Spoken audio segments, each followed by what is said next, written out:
city block-sized ark, which once had 3 stories, contains petrified animal dung. Far out, no? Well, this is the Turkish National Monument of Noah's Ark. This is where we'll step into history. From here, and the tombstone here on this mountain, was that for Noah.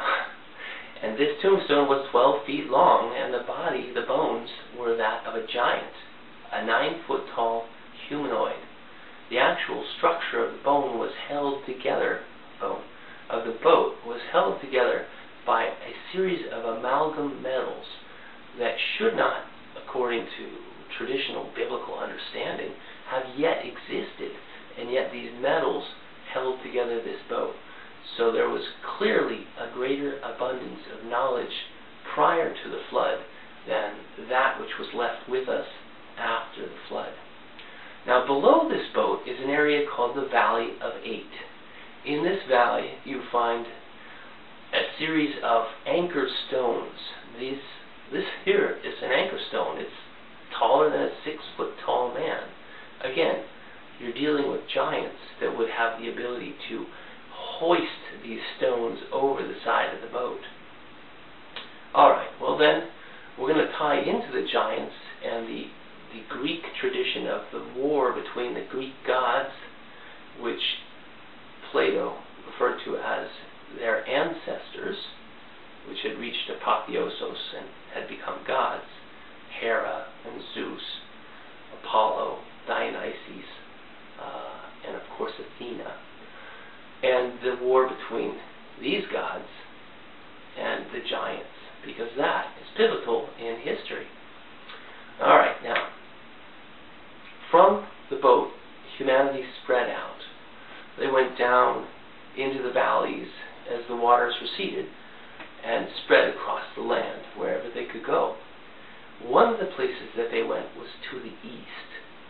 And the east is where we'll go next, because that is where the sun rises. In the northern portion of the east, in the Siberian areas, you have, as we discussed, the reindeer herding tribesmen. Now, these people would use the Amanita muscaria because in the north you did not find the psilocybin species, and you didn't find much of the morning glory species, but you did find this bright red stop sign mushroom, which could be eaten and would give bull-like strength, as well as incredible logic, just the ability to rationally understand things far outside of the normal black box of thinking. Okay, well, what happened next was these Aryan tribes began to invade various areas. One of the places they went to and set up shop, if you will, was the Iranian Plateau, where they had basically a religion based on the sun and the moon. The esoteric use of the Amanita muscaria as a solar symbol was referred to in the Vedas, where it said the sun sprang from the moon. So esoterically speaking, the tree of life gave birth to the tree of knowledge. The moon, or the psilocybin pale mushrooms, gave birth to the fiery symbol of the red bull. Another place where this red bull was seen to infiltrate, these Aryans invaded the Indus Valley. And the Indus Valley is where we come to our next major psychotropic. And this, of course, is the morning glory. The east is where the sun rises. These morning glories open their flower, which is a circle with a 5-pointed star inside of it, the basic origin of the pentagram, the magical circle. So this pentagram is opening its flowers in the morning in the east. And that is where we hear about a magical creature like the Pegasus of the Greeks. It is called the unicorn.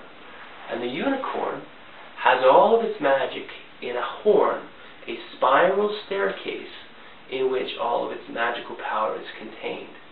Now, it's feasible that this glory of the morning, with its spiraling flower, prior to opening, has within it the seed of magical power that is the horn of the unicorn.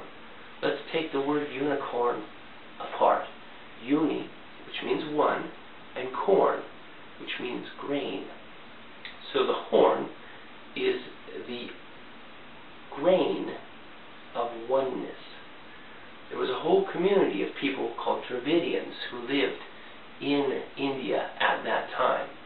And these Dravidians were then imposed, or had imposed upon them, the fiery red bull's system of law called the caste system, with the white guy at the top and the darkest skinned people at the bottom. Racism. Well, this fiery red bull did not come into India without some resistance. This is where we get the story of the last unicorn. This group of people who would draw upon the magical powers of this morning glory resisted the fiery red bull of the mountain. But there was a third group which really didn't get involved in fighting very often. And this was the group of the psilocybin users, the yogis of India. These people were what we call the bluing ones. And you can see here a picture of the Brahmins, the Brahmin bull, the red bull of the mountain, being taught by the yogis. And the yogi is all gray-blue. So the gray-blue priests, which comes directly from the staining color of the psilocybin mushrooms, is being transferred. That knowledge is being transferred to the Brahmins. And that is why this Brahmin is shown all blue, passing his wife a golden-stemmed mushroom, a golden-capped mushroom. Okay, so that's what happened in the East. Now there's another place where the spiral staircase of the morning glory shows up in history, and that is in the Crescent Valley, where I told you they had been worshipping the sun and the moon, the Amanita muscaria and the psilocybin mushroom, the male and the female. This is Nimrod's story. Nimrod was the first mason or builder, and after the flood, Nimrod got into his mind the idea that he would unify the people. He was a very powerful warrior, and he could fight off the wild animals. So he began to build the first walled cities, and then he realized, well, let's build a tower, which is like a staircase or a ladder up to heaven. And in this spiral staircase, we'll have all the Gnostic teachings, the secret teachings of all ages, and we'll be able to escape flood if the God of Noah ever should try to deluge us again. So, now you know, of course, the story of the confusion of the languages of humanity, and hence we were not able to finish this Tower of Babel, the term Babel. Okay, well that is Nimrod. Now Nimrod was transferred into the Greek tradition as Hercules for the glory of Hera, Heracles. So Nimrod and Hercules are the same entity described by different peoples. Now it was the Greeks who resisted the Noahic tradition, the god of the giants. Noah being 9 feet tall, his descendants would be large themselves.